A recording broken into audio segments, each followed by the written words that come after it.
Without fail, when my world falls quiet, my mind will wander to meet you, to dance with your memory. For the first few years, I couldn't stand to face you, so I'd fill my schedule to the brim with noise and commitment, my pain wanting to drown you out. I would push myself into new worlds and forms. There were times I wondered if you would recognise me. There were many times I barely recognised myself. I still remember the physicality of losing you. My brain slowed right down, as if a world without you wasn't worth being processed. Colours faded, the noise muted. I couldn't seem to follow conversations to their end. Sentences melted into my grief.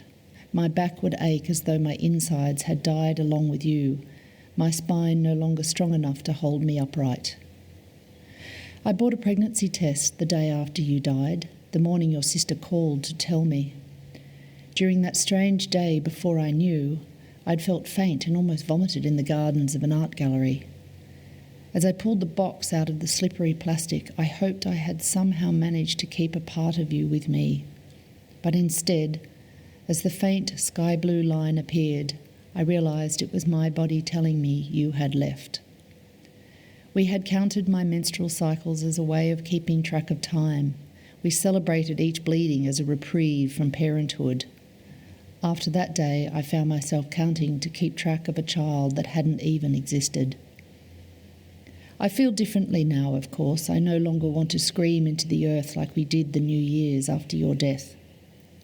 Unable to bring ourselves to celebrate that terrible year as midnight was counted in, we gathered away from the party in a dark paddock and began to scream. First into the skies, then into the earth, my fists beat into the soft ground. I'd never heard such guttural sounds escape my mouth before. But it felt more right, and perhaps did me more good than the previous 10 years of tears and therapy. 3 years later, as I lie in a bed inside a house you will never visit, my heart is still with you, and I find myself wondering what the next step is. How long is it appropriate to love a dead man? How long do I stay in love with you, longing for your skin and your secret whispers? I imagine loving you as a crinkled old woman while you remain young and immature. It makes me feel sick, but not as sick as the thought of not loving you at all. Because it's not about wanting to wish it away. I would never wish you away, not even the parts that hurt me.